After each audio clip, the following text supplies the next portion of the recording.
పెరుగు 400 గ్రాములు, ఒక 100 గ్రాములు వాటరు, 5 పచ్చిమిర్చి, కొద్దిగా కొత్తిమీర, ఆవాలు, జీలకర్ర, మినపప్పు, శనగపప్పు, సాల్టు, 2 పెద్ద ఉల్లిపాయలు, కొంచెం కరివేపాకు, పసుపు, ఆయిల్,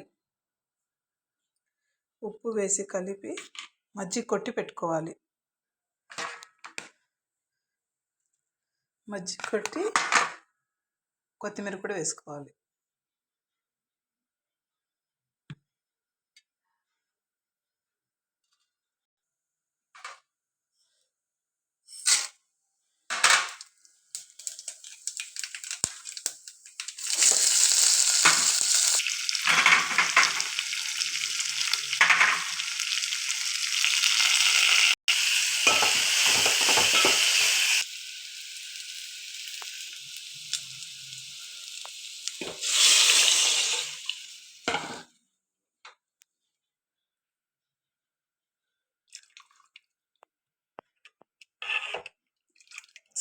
సూపర్ మజ్జిగ పులుసు.